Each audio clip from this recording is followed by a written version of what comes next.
우리에게 주시는 하나님 말씀은 출애굽기 17장 8절에서 16절까지의 말씀입니다. 구약성경 108면입니다.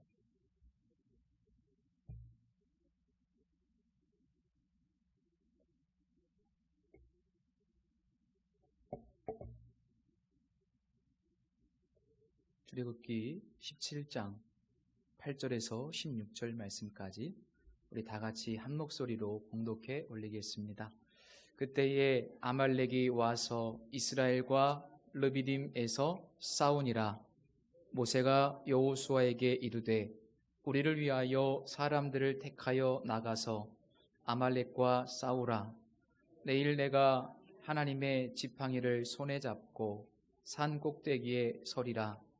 여호수아가 모세의 말대로 행하여 아말렉과 싸우고 모세와 아론과 훌은 산 꼭대기에 올라가서 모세가 손을 들면 이스라엘이 이기고 손을 내리면 아말렉이 이기더니 모세의 팔이 피곤하매 그들이 돌을 가져다가 모세의 아래에 놓아 그가 그 위에 앉게 하고 아론과 훌이 한 사람은 이쪽에서 한 사람은 저쪽에서 모세의 손을 붙들어 올렸더니 그 손이 해가 지도록 내려오지 아니한지라.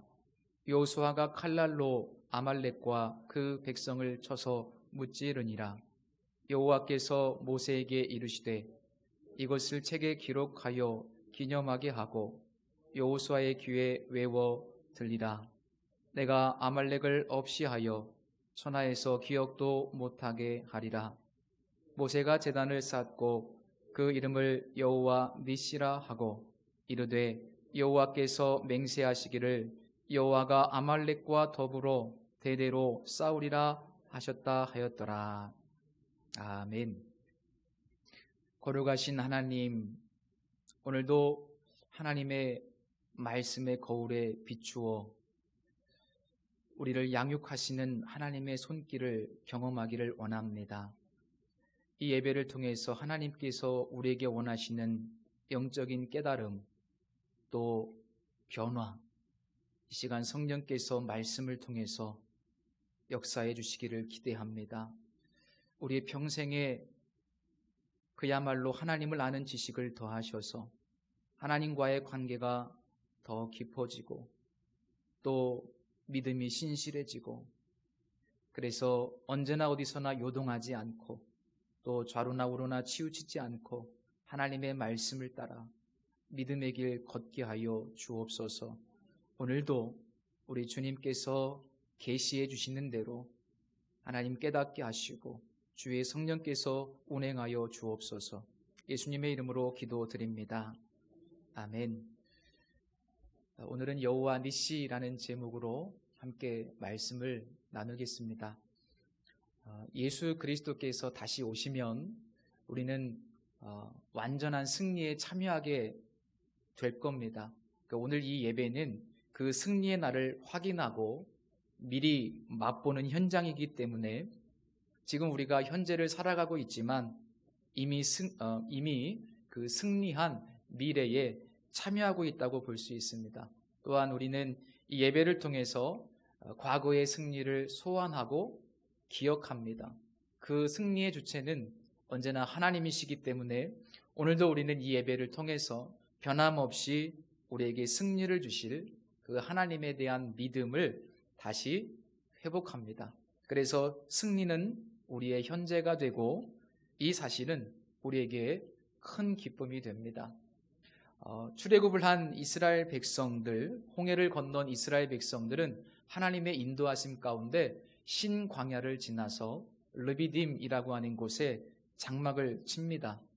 이 출애굽기 17장에 보면 이 르비딤에서 있었던 두 가지의 사건을 기록하고 있는데요. 첫 번째 사건은 1절부터 7절까지의 말씀입니다. 이 사건은 물이 없어 불평한 이스라엘 백성들에게 하나님께서 모세를 통해서 그 반석으로부터 물을 내게 하고 그래서 이스라엘 백성들이 물을 공급받는 사건입니다. 두 번째 사건은 그 물을 공급받은 이후에 아말렉 족속이 갑작스럽게 들이닥쳐서 이스라엘 백성들의 연약한 무리들을 공격한 사건입니다. 신명기 25장에 보면 모세는 훗날 이 사건을 이렇게 회고하고 있습니다. 너희는 애굽에서 나오는 길에 아말렉이 내게 행한 일을 기억하라. 곧 그들이 너를 길에서 만나 내가 피곤할 때에 내 뒤에 떨어진 약한 자들을 쳤고 하나님을 두려워하지 아니하였느니라. 전쟁의 경험도 없습니다. 또 전쟁 준비도 전혀 안 돼 있습니다. 더군다나 이스라엘 백성들이 힘들고 피곤하고 정말 지쳐 있었을 때 그 시나이 반도의 호전적인 민족인 아말렉 족속이 습격을 한 겁니다. 싸움을 걸어온 것이죠. 오늘 이 8절 말씀해 보시면 이 사건의 본질을 파악할 수 있는 아주 중요한 표현들이 몇 가지 있습니다. 우선 첫 번째는 싸움이라는 표현입니다. 아말렉이 싸움을 걸어오는데 이 싸움은 우리가 영적으로 홍해를 건너고 나면 필연적으로 닥쳐오는 전쟁을 의미합니다. 우리가 꼭 기억하실 것은 구원받으면 일종의 싸움이 시작된다는 사실입니다. 구원받으면 끝난 것이 아니에요. 그때부터 영적인 전쟁이 시작되는 겁니다. 그리고 그 싸움은 우리의 평생에 계속된다는 것을 꼭 기억하셔야만 합니다. 또 하나의 중요한 표현이 있는데 그때라는 표현입니다.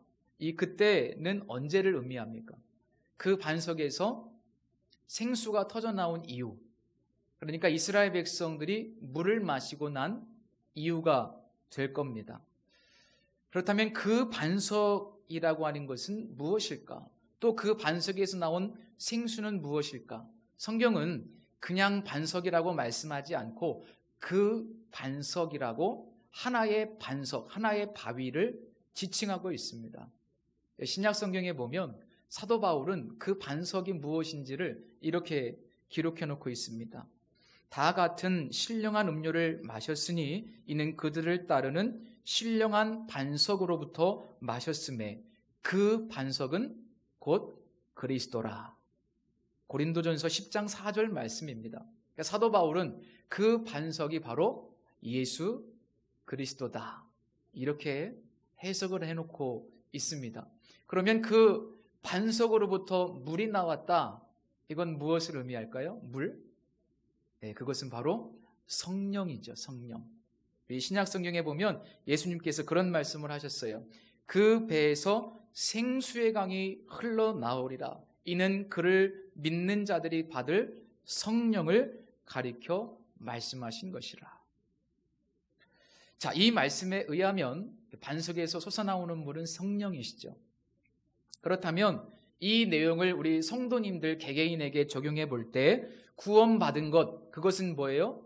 성령 받은 것입니다. 그죠? 구원 받으셨다면 이미 성령 받았기 때문에 구원 받으신 거예요. 그러면 성령님께서 이제 내 안에 오셔서 거하시면서 영원토록 떠나지 않게 되는데, 놀라운 사실은 성령 받은 이후부터 영적인 전쟁이 시작된다는 의미로 적용해 볼 수가 있습니다. 자, 이 말씀을 이스라엘 전체, 그러니까 홍해를 건넌 이스라엘 공동체, 즉 교회 공동체에 적용해 본다면 성령의 임재로 교회가 탄생한 겁니다. 그런데 놀랍게도 교회는 그 이후부터 새로운 차원의 영적인 전쟁에 직면하게 됩니다. 아주 치열한 전쟁입니다. 그렇다면 이 싸움의 본질은 무엇일까? 성경이 분명히 싸움이라고 말씀하고 있는데, 자, 오늘 세 번째로 중요한 표현이 바로 아말렉이라는 표현입니다. 이 아말렉이라는 이름의 의미는 전쟁을 좋아한다, 이런 뜻입니다. 창세기 36장에 보면 이삭의 장남 에서의 족보가 나오는데, 놀랍게도 이 아말렉 족속은 에서의 후손입니다. 그렇다면 이 아말렉의 조상인 에서는 어떤 사람입니까? 우리가 에서하면 가장 먼저 떠오르는 사건이 뭐죠? 팥죽 한 그릇에 장자의 명분을 아주 쉽게 가치없게 여기고 팔아버린 바로 그 사건이 떠오릅니다. 그리고 그 이후에 에서의 행적을 살펴보면 에서는 지극히 육신적이고 정욕적인 인물이면서 동시에 하나님을 대적하는 그런 인물입니다. 그래서 에서의 후손인 아말렉은 성경에서 육신을 의미합니다. 정욕을 상징합니다. 그리고 우리의 옛사람을 의미하고 무엇보다 하나님을 경외하지 않는, 하나님을 대적하는 사람을 지칭하는 상징적인 표현이기도 합니다. 자, 사도 바울은요, 이 싸움의 본질을 말씀 한 구절로 잘 정리를 해놓았습니다. 갈라디아서 5장 17절 말씀인데, 육체의 소욕은 성령을 거스르고 성령은 육체를 거스르나니 이 둘이 서로 대적함으로 너희가 원하는 것을 하지 못하게 하려 함이니라. 자, 이 싸움은요, 성령 받은 우리 모두에게 지금도 계속되고 있는 내면의 전쟁을 1차적으로 상징합니다. 사도 바울은 이 둘이 서로 대적한다고 표현했습니다. 우리의 내면에서 끊임없이 육체의 욕망, 하나님이 원치 않는 그 육체의 정욕, 그 옛사람의 기질, 그것들과 성령께서 내 안에서 지금도 계속해서 싸운다는 거예요. 영적인 전쟁이죠. 1차적으로 내 안에서 벌어지는 전쟁입니다. 우리 안에서 계속되는 전쟁입니다. 성령께서 오시기 전까지 이런 전쟁은 없었습니다. 물론 양심의 가책은 있었죠. 그러나 이런 영적인 전쟁은 없었습니다. 그리고 이 전쟁은 우리가 육체를 가지고 살아가는 동안 계속되는 전쟁이 될 겁니다. 왜냐하면 우리가 예수 그리스도의 보혈의 피로 구원을 받았지만, 그래서 정죄를 받지는 않지만, 그러나 우리가 육체를 가지고 있기 때문에 죄성이 남아있어요. 그렇기 때문에 이 영적인 전쟁은 우리가 이 육신의 장막을 벗을 때까지 계속되는 전쟁이다. 끝나지 않습니다. 그래서 영적인 긴장감을 늦추시면 안 되는 거죠. 또 공동체적으로 교회에 적용해 보면 교회가 성령의 피조물로 이 땅에 탄생하게 되었는데, 이 지상의 교회가 완성되기 전까지 이 영적인 싸움이 계속된다는 거예요. 굉장히 중요한 내용입니다. 사무엘상 15장에 보면 당시 왕이었던 사울 왕에게 하나님께서 사무엘을 통해서 말씀하십니다. 어떤 말씀을 하시는가 하면, 아말렉이 너희들이 출애굽할 때 한 일을 내가 기억하고 있는데 그 아말렉을 가서 진멸하라고, 모든 소유를 하나도 남기지 말고 철저하게 진멸하라고 말씀하십니다. 진멸이 무슨 의미인지 아시죠? 그야말로 생명체를 다 죽이는 겁니다. 호흡이 있는, 숨을 쉬는 모든 생명체를 다 그야말로 싹쓸이하는 겁니다. 그게 진멸입니다. 우리가 그냥 하나님을 좀 잔인하다고 생각할 수 있어요. 이 말씀을 표면적으로 읽어보면 하나님 굳이 그렇게까지 하실 필요가 있을까? 그런데 유독 아말렉을 진멸하라고 말씀하시는 이유는 영적인 의미에서 본다면 우리의 옛사람, 우리의 육체의 정욕을 완전히 제거하라라는 의미로 해석해 볼 수 있습니다. 그런데 그 명령을 받은 사울은 어떻게 합니까? 성경은 그 당시 상황을 정확하게 기록해 놓고 있는데요. 사울과 백성이 아말렉의 왕 아각을 사로잡고 칼날로 그 모든 백성을 진멸하였으되, 아각과 그의 양과 소의 가장 좋은 것 또는 기름진 것과 어린 양과 모든 좋은 것을 남기고 진멸하기를 즐겨하지 아니하고 가치 없고 하찮은 것만 진멸했다고 기록하고 있습니다.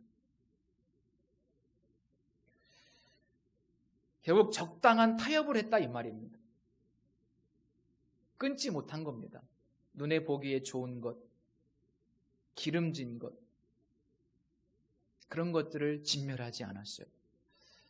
어떻게 보면 우리가 예수 믿고 구원받고 하나님의 성령을 받은 성령의 전인데, 우리가 세상에서 아직도 끊어버리지 못하고 있는 것, 옛사람의 모습, 그것을 완전히 진멸하기는 너무나 아까운 것들, 그걸 붙잡고 있는 경우가 있을 수 있다는 것이죠.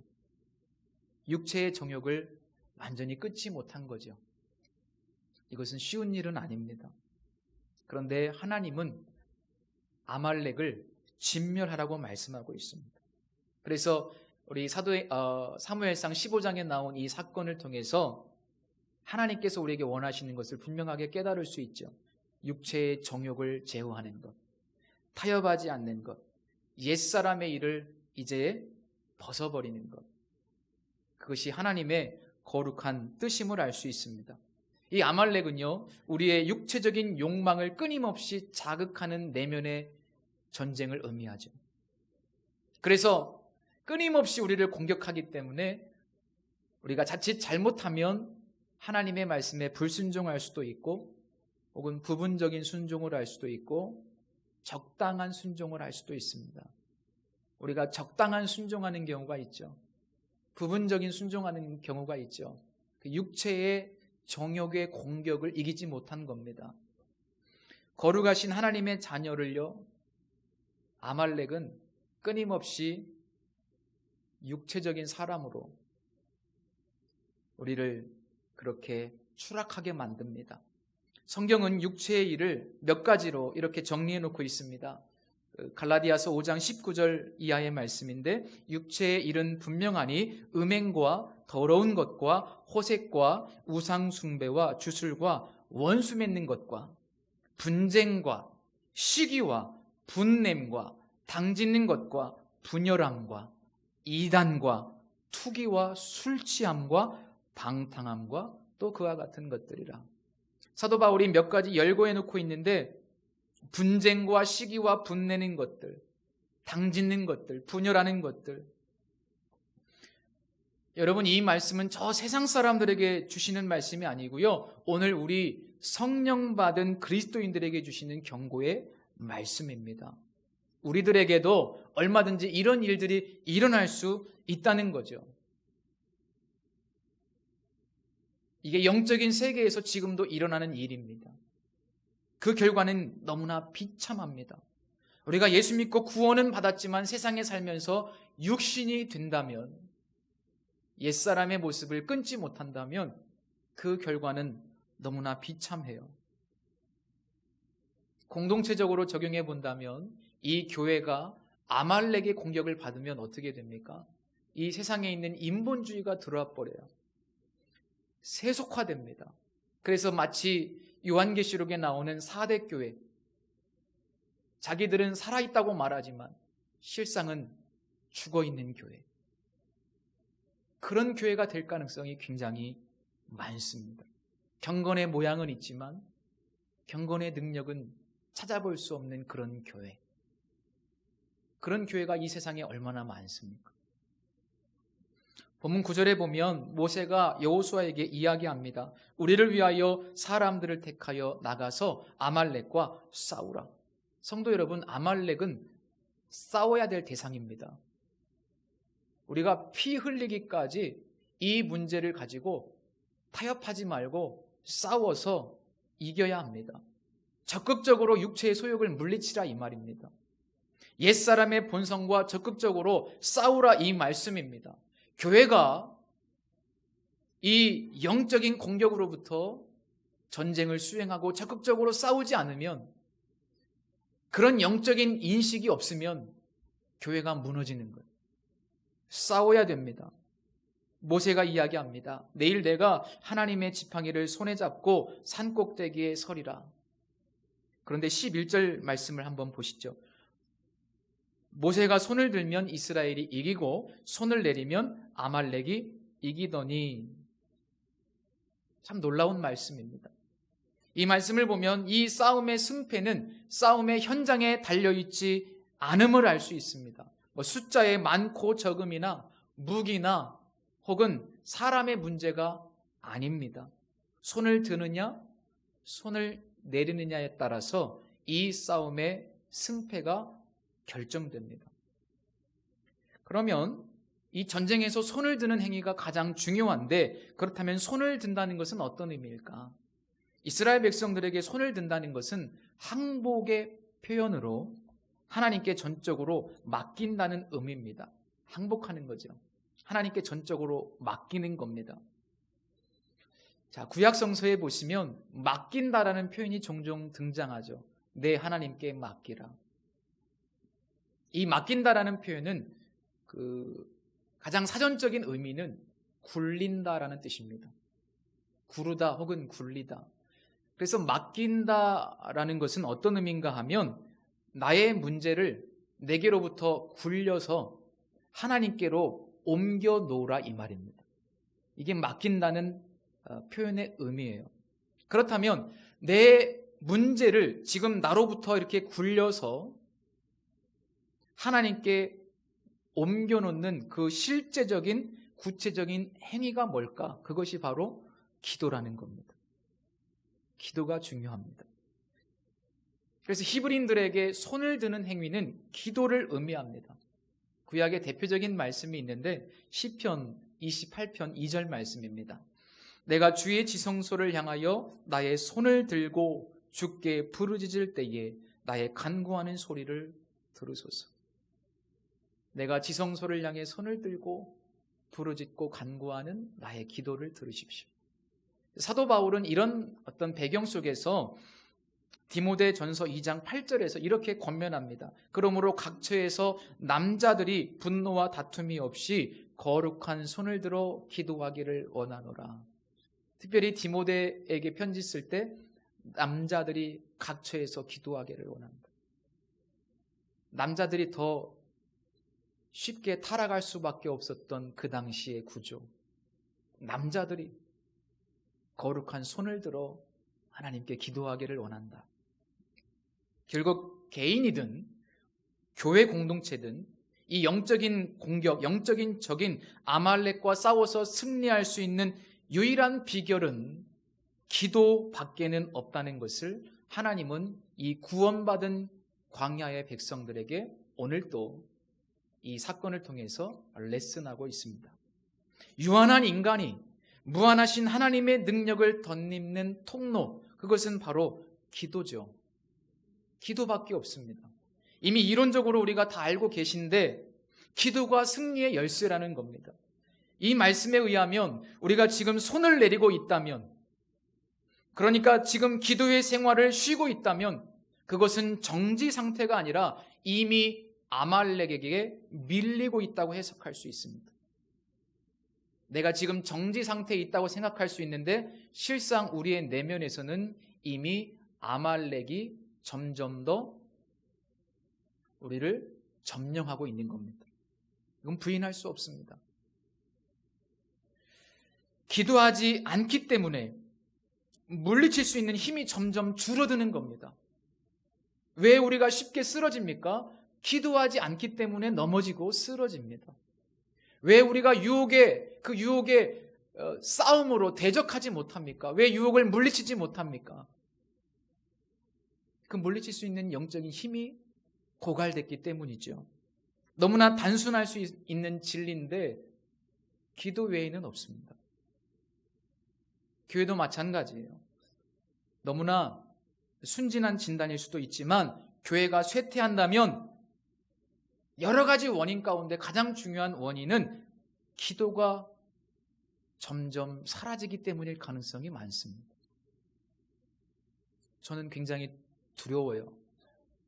기도하지 않으면 두렵고 기도하지 않는 성도들을 보면 두렵습니다. 내 의지로, 내 신념으로 승리할 수 없습니다.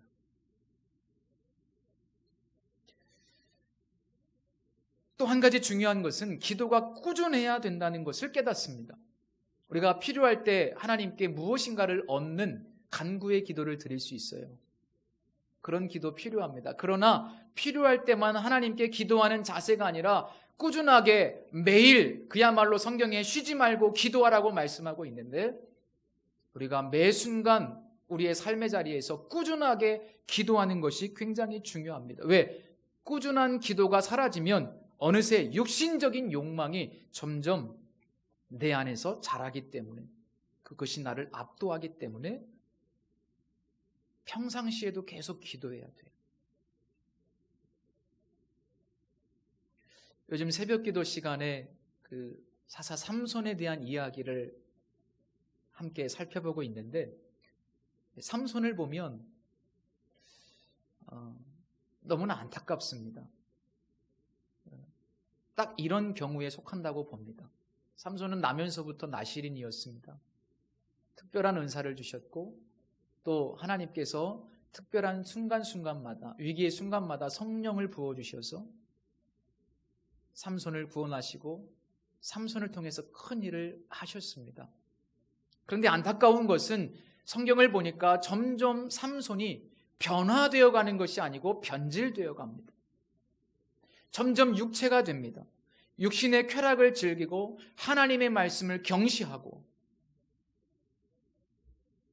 성경에 보면 그가 기도했다는 내용이 없습니다. 그저 목이 말라서 하나님 앞에 부르짖었다 이 정도.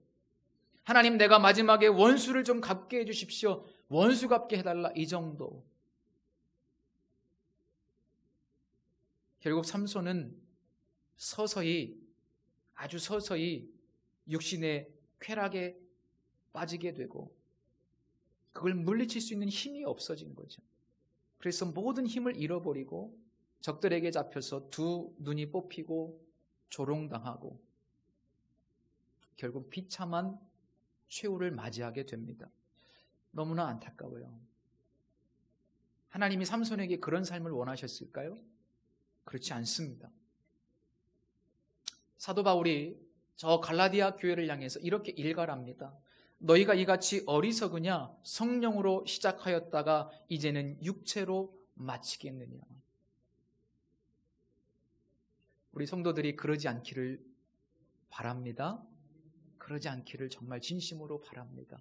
성령으로 시작했다가 육체로 마치는 정말 영적인 힘이 다 떨어져서 마지막의 모습이 너무나 초라하고 비참한 그런 인생이 되지 않기를 바랍니다.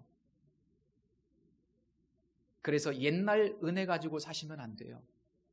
옛날에 내가 하나님께 이렇게 충성 봉사 기도했는데 아니요. 은혜도 고갈되고 썩습니다. 오늘의 은혜를 가지고 사셔야 돼요. 오늘 기도하셔야 돼요. 오늘 기도하지 않으면 아말렉이 점점 더 우리의 마음을 점령해버리는 겁니다. 이런 영적인 위기의식이 필요합니다. 예수님께서 겟세마네 동산에서 제자들에게 나와 함께 좀 깨어 기도해달라고 부탁하셨어요. 그런데 제자들은 어떻습니까? 예수님의 말씀에 의하면 마음은 원이로되 육신은 약해. 마음은 원하는데 육신이 안 돼.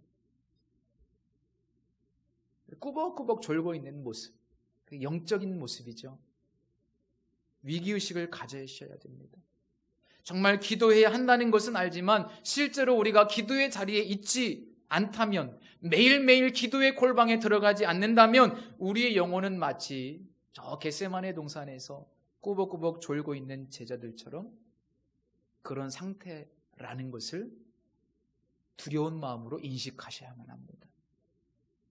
그래서 의지적으로 나는 주님을 절대로 부인하지 않겠습니다. 베드로가 내가 주를 버리지 않겠습니다. 의지적으로 결단했지만 그 의지적으로 감당할 수 없는 거예요. 십자가는. 졸고 있는데 기도하지 않는데 어떻게 감당합니까? 내 신념으로 안 된다니까요. 내 의지로 안 된다니까요. 나 예수님 잘 믿을 겁니다. 백날 그래도 기도하지 않으면 무너집니다. 어거스틴이 이런 고백을 했습니다. 세상에 의지할 리가 없으며 절망뿐이라고 고백하기 전에는 진정으로 기도할 수 없다. 모세가 기도의 자리에 나갈 수밖에 없었던 이유는 자기 자신에게 절망했기 때문입니다. 아무것도 할 수가 없어요. 또 이스라엘 백성들에게 절망했기 때문입니다. 전쟁 준비도 안 돼 있고 경험도 없고 무기도 없습니다. 그야말로 오합지졸이에요. 이스라엘 백성들. 이스라엘 백성들을 봐도 희망이 없고 자기 자신을 봐도 희망이 없고, 그러니까 모세가 산꼭대기로 올라가는 거예요. 내 힘과 내 능력으로는 이 내면의 전쟁에서 절대로 승리할 수 없다는 사실을 절실하게 깨달으셔야만 합니다. 내 의지로 안 돼요. 기도하지 않으면 하나님의 자녀답게 살아갈 수가 없어요. 우리가 만약 기도를 멈추고 있다면 또 한 가지 이유가 뭘까 생각해 봤습니다. 그것은 하나님의 뜻을 분명하게 깨닫지 못하기 때문일 가능성이 큽니다. 하나님의 뜻은 무엇입니까? 거룩함입니다. 하나님의 뜻은 이것이니 너희의 거룩함이라. 내가 거룩하니 너희도 거룩하라. 하나님이 우리를 부르심은 부정하게 하심이 아니요 거룩하게 하심이니, 그러므로 저버리는 자는 사람을 저버림이 아니요 너희에게 그의 성령을 주신 하나님을 저버림이니라. 우리가 거룩함이라고 하는 것을 중요하게 여기지 않고 적당하게 살아간다면 그것은 성령을 주신 하나님을 저버림이라는 거예요. 거룩의 가치가 너무나 중요한데 오늘 이 세상은, 많은 그리스도인들은 이 거룩의 가치를 너무나 가볍게 여기고 살아갑니다. 교회는 다니지만 세상에 가면 똑같아요.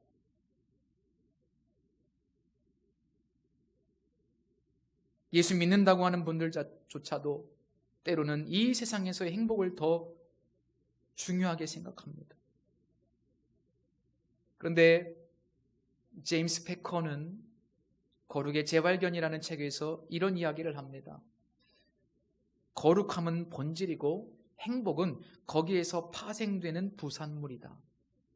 행복만 추구하는 사람은 그것을 얻지 못하는 반면 그리스도의 은혜로 말미암아 거룩하게 살려고 몸부림치는 사람은 굳이 요청하지 않았는데도 영적인 행복을 얻는다. 우리 기억하십시오. 거룩함이 진정한 행복의 원천이고 축복의 통로입니다. 거룩함을 붙드셔야 돼요. 12절 말씀 보시죠. 하늘을 향하여 손을 들었던, 팔을 들었던 이 모세, 그런데 힘들고 피곤하니 이 모세의 팔이 내려옵니다. 그래서 양옆에 있던 아론과 훌이 모세를 앉힌 다음에 양쪽에서 모세의 팔을 들어줍니다. 그 결과 이스라엘이 승리하게 되죠. 곁에서 모세가 기도할 수 있도록 도와주었던 이 두 인물, 과연 무엇을 의미하는 것일까? 이걸 개인에게 적용해 본다면 아론은 대제사장이기 때문에 큰 대제사장이시면서 지금도 하나님 보좌 우편에서 우리를 위해서 중보하시는 예수 그리스도를 상징한다고 볼 수 있습니다. 훌이라는 이름은 빛이라는 의미인데 중보자인 성령을 상징한다고 볼 수 있습니다. 로마서 8장 26절에 보면 이와 같이 성령도 우리 연약함을 도우시나니 우리는 마땅히 기도할 바를 알지 못하나 오직 성령이 말할 수 없는 무엇으로? 탄식으로 우리를 위하여 친히 간구하신다. 우리 안에는 성령께서 오셔서 지금 우리를 위해서 중보하고 계시고, 또 부활하사 승천하신 예수 그리스도는 지금도 하나님 보좌 우편에서 우리를 위해서 중보자로 간구하고 계시다는, 예수 그리스도와 성령께서 우리의 양팔을 들고 지금도 붙들고 계시는 거예요. 우리 여기서 예배할 수 있는 이유는, 그나마 우리가 이렇게 신앙생활할 수 있는 이유는 이 두 중보자 덕분입니다. 우리를 포기하지 않으시고 끝까지 우리의 두 손을 붙드실 겁니다. 그 예수님과 성령님을 의지하시면서 정신 차리고 기도에 두 팔을 올리시기를 축복합니다. 이 내용을 교회 공동체에 적용해 본다면 교회 공동체의 기도의 연합, 공동체의 중보 기도의 중요성을 의미해요. 어제도 우리 교회 우리 성도님들이 함께 모여서 중보 기도를 시작하셨는데, 교회에서 제일 중요한 사역이 뭐냐? 중보 기도입니다. 90% 중보 기도예요. 현장에서 결정되지 않고 기도를 통해서 결정이 된다고 말씀드렸죠. 중보기도에 더 많이 참여하십시오. 제일 중요한 사역이 중보기도 사역입니다. 주님은 약속하셨습니다. 너희 중에 두 사람이 땅에서 합심하여 무엇이든지 구하면 하늘에 계신 내 아버지께서 그들을 위하여 이루게 하시리라. 두세 사람이 내 이름으로 모인 곳에 나도 그들 중에 있느니라. 이 연합의 기도, 중보기도의 중요성 너무나 중요하죠. 우리는 기도의 골방에서 매일 홀로 하나님과 대면해야만 합니다.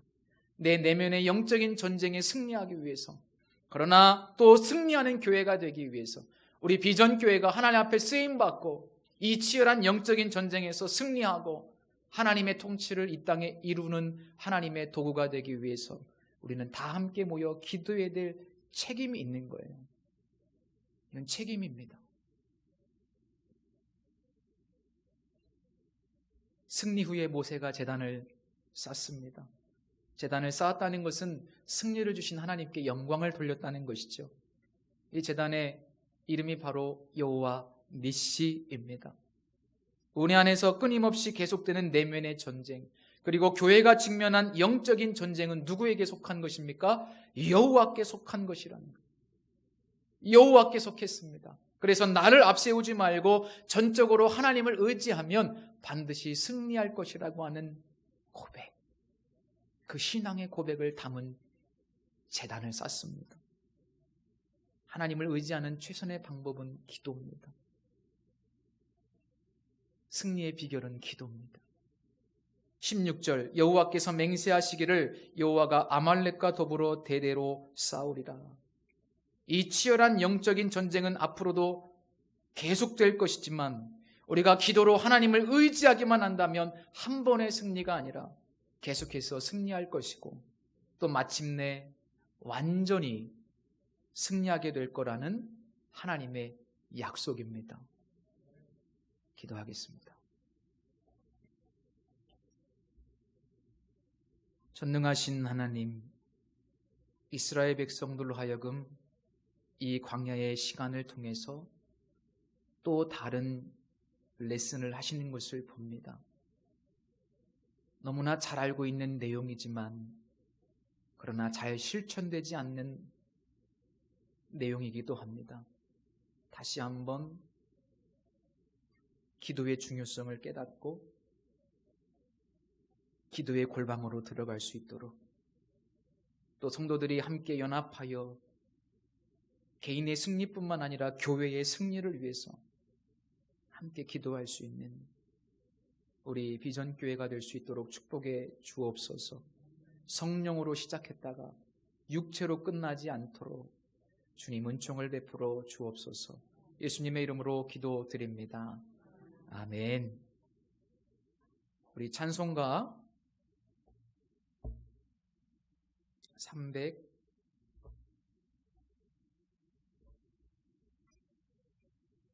343장이죠? 342장 함께 찬양 드리겠습니다.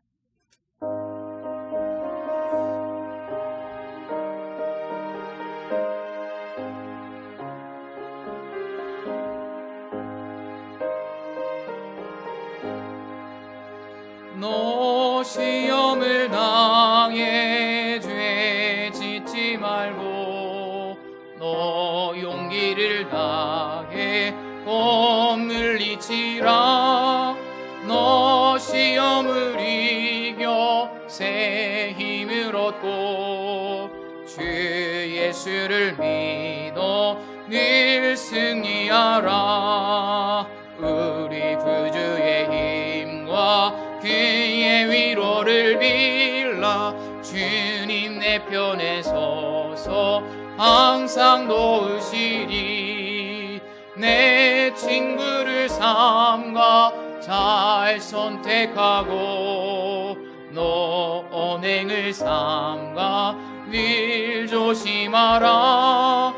너 열심을 다해 늘 충성하고 온 정성을 다해 주 봉사하라.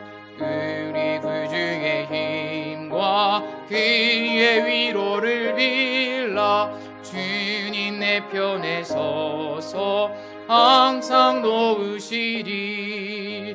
잘 이기는 자는 상받으리니 너 낙심치 말고 늘 전진하라.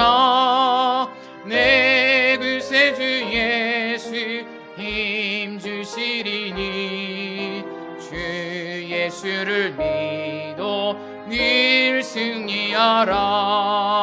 우리 구주의 힘과 그의 위로를 빌라. 주님 내 편에 서서 항상 도우시리. 우리 시간 잠시 한 1분 정도만 결단의 기도 드리길 원합니다. 우리 함께 하나님 다시 내 손을 들게 하여 주옵소서. 이 방법 외에는 다른 길이 없습니다. 하나님 끝까지 성령 충만하게 하시고 또 우리 교회가 끝까지 성령 충만한 교회로 이 시대에 물들지 않고 오히려 이 시대를 변화시켜가는 하나님의 거룩한 교회 되게 하여 주옵소서. 이 시간 함께 기도하겠습니다. 할렐루야. 살아계신 아버지 하나님, 오늘도 주님의 은혜 찬양하고 감사를 드립니다. 오늘도 하나님께서 우리에게 가장 중요한 도전, 기도에 관련된 도전을 주셨습니다. 여호와 니시, 하나님은 우리를 승리하게 하실 것인데 기도하는 하나님의 백성들에게 능력을 부어주시고 승리하게 하실 것을 말씀해 주셨습니다. 끊임없이 우리 내면에서 벌어지는 영적인 전쟁, 육신의 소욕과 성령의 뜻이 충돌할 때 하나님 우리에게 함께하여 주셔서 하나님 육신의 소욕을 물리칠 수 있는 능력을 주시고 육신의 욕망과 옛사람의 습관을 벗어버리고 오직 거룩한 하나님의 자녀로 승리하게 하여 주옵소서. 하나님, 이 시간에 다시 한번 결단의 기도를 드렸습니다.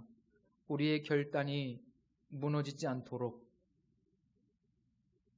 아론과 훌처럼 우리 곁에서 항상 함께 하시는 주님, 성령님, 우리를 붙잡아 주시고 승리케 하옵소서. 우리 교회가 세속에 물들지 않고 변질되지 않고 변화시켜가는 교회가 되게 하여 주옵소서. 이 시간 귀한 예물을 구별해드린 손길을 기억하시고 하나님, 우리가 육신의 소욕에 이끌리어 이 땅의 것에 집착하지 않고 하늘에 소망 두고 살아갈 수 있는 하나님의 백성들 되게 해 주옵소서. 예수님의 거룩하신 이름으로 기도드립니다. 아멘.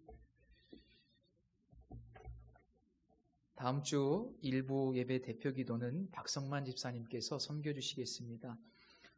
다음 주 예배당 청소는 저희 가정에서 하도록 하겠습니다.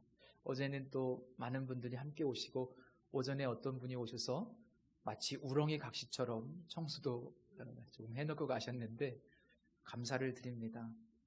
다음 주에는 저희 가정에서 청소하도록 하겠습니다. 지난주에 우리 최정희 권사님 2부 예배 시간에 환영을 했는데 우리 이계숙 권사님, 육군자 권사님께서 인도해 주셨습니다. 다시 한번 감사드리고 환영합니다. 우리 교회의 청년 김대선 군이 이제 내일 입대를 하게 됩니다. 우리 김효은 안수집사님 장남인데 잘 모르시는 분들도 계실 수 있는데 그래도 기억나실 때마다 기도해 주시면 좋겠습니다. 오늘 또 예배 후에 길갑석 집사님께서 떡을 섬겨주셨고 우리 최정희 권사님께서 이 양옆에 아름다운 란으로 또 강단의 화분을 섬겨주셨습니다. 진심으로 감사드립니다. 우리 다 같이 자리에서 일어서서 우리에게 향하신 찬양 드리고 축도로 예배를 마치겠습니다.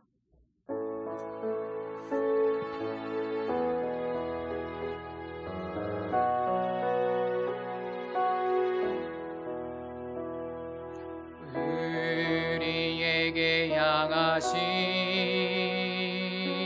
여호와의 인자하심이 크고 크도다 크시도다 크고 크도다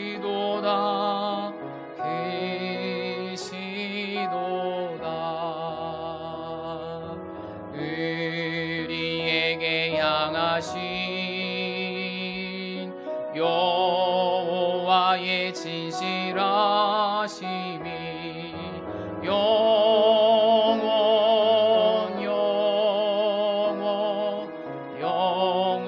영원하시도다.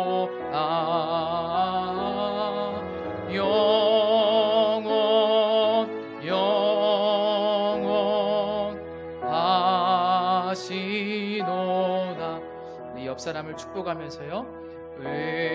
우리에게 향하신 여호와의 계획하심이 놀랍다 놀라우시도다.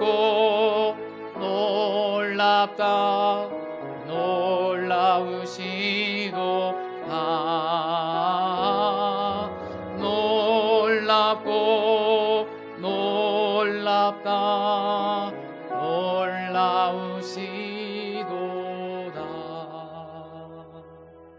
아멘. 지금은 교회의 머리가 되시는 예수 그리스도의 은혜와